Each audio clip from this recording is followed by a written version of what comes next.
Have you had this experience where you walk into a space and you are hit with a smell, and it's a distinct smell? It's a smell that you always associate with a certain place or a certain food or a certain person. Well, guess what? That smell also exists for old people. It's a real smell, and it sounds really rude to say, but there is scientific evidence for this old person smell. In fact, there's even a Japanese word for this. It's kare-ishu, and that translates into the smell of gaining years. Now, this isn't a hygiene issue. This is actually a biological issue. As we age, our body changes, and this smell just comes off of us. So in this video, we're gonna talk about what old people smell is all about, what you can do about it, what you just need to accept, and how you can prevent it from emanating from your home. Give this video a thumbs up for that piece of art over there. And just a quick reminder, if you haven't done so already, to subscribe to the Clean My Space channel. And by the way, this video is brought to you by Makers Clean. You can check it out at makersclean.com or makersclean.ca. It's our sister company where we sell premium microfiber cleaning tools and more. Let's talk about what old person smell actually is. As we get older, our body chemistry changes. Hormones, the different things that we are producing that come off of our skin, all of that changes as well. And after the age of 40, by the way, I'm currently 43 as we're shooting this video, some of these processes in our body that create old person smell start to change. Researchers discovered a specific compound in old person smell, and it's called 2-nonanol. And you don't have to worry about remembering the name. You just have to understand that that is the culprit here. To understand a bit of the science behind why this happens, think about sebum. This is something that we are often first introduced to as teenagers going through puberty. And as someone who had real bad acne growing up, I was intimately familiar with sebum. Yes, I had lots of it going on. As you age, the sebum contents change along with our body's ability to break things down in certain ways. And one of the things that is more prominent is omega-7. For example, our skin's natural antioxidant defense declines with age. This results in increased oxidation. I want you to think about an apple. If you slice that apple in half and expose it to air for too long, it starts to turn brown or it starts rusting. So that whole process, that is where the smell comes from. Omega-7 is released through our sebum. We can't break it down as quickly. There's a byproduct called 2-nonanol, and that's the one that has the smell. Now, compound this with slower skin turnover as well as perhaps not breathable fabrics, and you can start to understand how this compound can really add to the smell of your home, your body, and your clothes.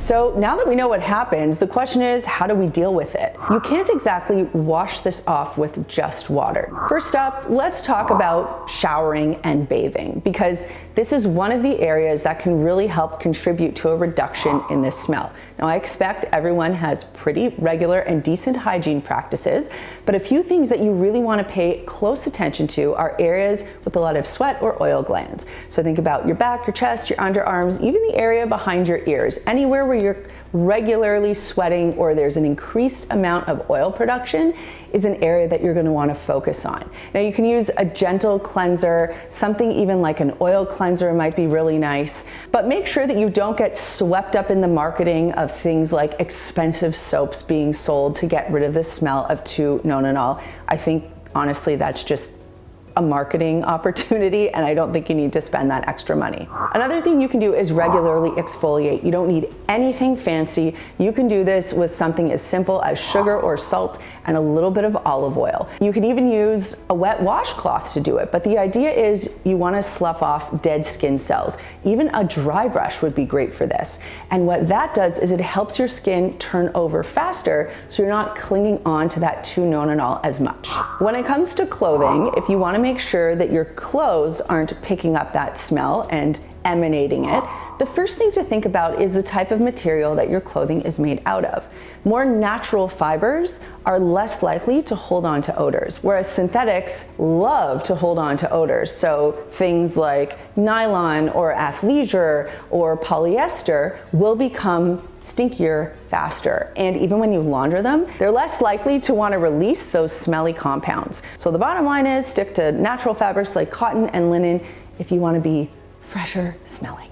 Another thing to be mindful of is not to rewear clothing between washes. I think in general this is an important practice because if I wear this t-shirt again and I sweat a little in the underarm area, the second I put this t-shirt on, it's going to start smelling again. Well, the same thing is going to happen if you have 2-nonanol coming off your body. As soon as things start to heat up a bit, you're going to give off that scent. So try not to rewear your stuff. Now, of course, if it's a blazer or a second layer, that's no problem, but something that sits close to the body, please don't rewear that. You also want to make sure that you're laundering with a good detergent. In fact, I don't think there's ever a time where you should be laundering with not a good detergent. I talk about this all the time, but anytime it comes down to laundering something, you really want your clothes to come clean. And if you think about what we talked about, how sebum and dead skin cells, get stuck in your clothing and that lingers and holds on to a smell. You want to release that during the laundering process. A powerful laundry detergent is going to be able to do that. Something that's like a budget-friendly laundry detergent, something that doesn't have enzymes or doesn't have the right kind of chemistry to really get the job done, is not going to let your clothes smell fresh. So it's an investment, but it's worth it. You can also just use the sun as a free source of deodorizing. If you notice that there's something that gives off a particularly strong smell, you can just hang it outside, let the sunlight hit it for a couple of hours, and you'll notice that smell dissipates. When it comes to bedding and linens, these are soft surfaces in the house that really cling on to odors.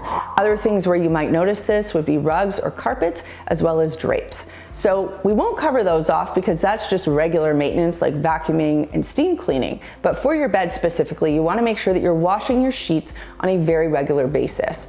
I suggest washing them once a week, and that's because we sweat in bed and we also let off dead skin cells. We're also putting our body oils all over these bed sheets. I know for me, I sleep with a whole bunch of stuff on, skin treatments, hair treatments, stuff on my hands, stuff on my feet. Like my sheets are a disaster, so I have to wash mine very regularly.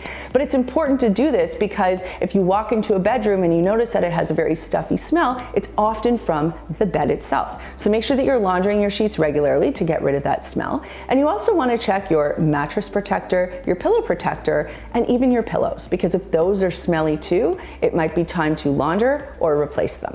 When it comes to freshening up the smell inside your home, a lot of the standard principles apply. You can use a HEPA air purifier in your house, just run that, and that will help get rid of the smell. You can also open up your windows or doors and just let a nice cross breeze through when and where it makes sense to do so. Vacuuming on a regular basis is going to help. You can even use a fabric refresher spray or an air spray. A product like Febreze has cyclodextrone in it, which can trap and drop heavier odor-causing particles. If you spray that, it'll fall to the ground, you can vacuum that up, and that really does help in removing scent. Now, if you don't want to have a scented Febreze experience, they do have unscented available. Again, this is not a Febreze sponsored video at all. I'm just letting you know that something like a Febreze will work really well in this case. You can also use odor absorbers like activated charcoal or baking soda and put those in small areas around the house to help absorb any kind of stinky or off smells. One thing to be aware of is that as we age and as we change, our body can definitely emit different smells. However, sometimes these smells can be indicative of a bigger issue. For example, diabetes, an infection, or something that happens because you're on a certain medication. I'm not a doctor, but I'm here to let you know if you do notice something or you're concerned, please visit your doctor and have a conversation with them about that. So now you know that old people smell is a real thing, and it happens to everyone. So you don't need to feel bad, you don't need to feel embarrassed, and now you know exactly what to do so you don't have to emit it or smell it yourself. And that brings me to this week's comment question, which is, Kids say the darndest things, and sometimes kids are a little too honest with their parents or their grandparents and can really embarrass you.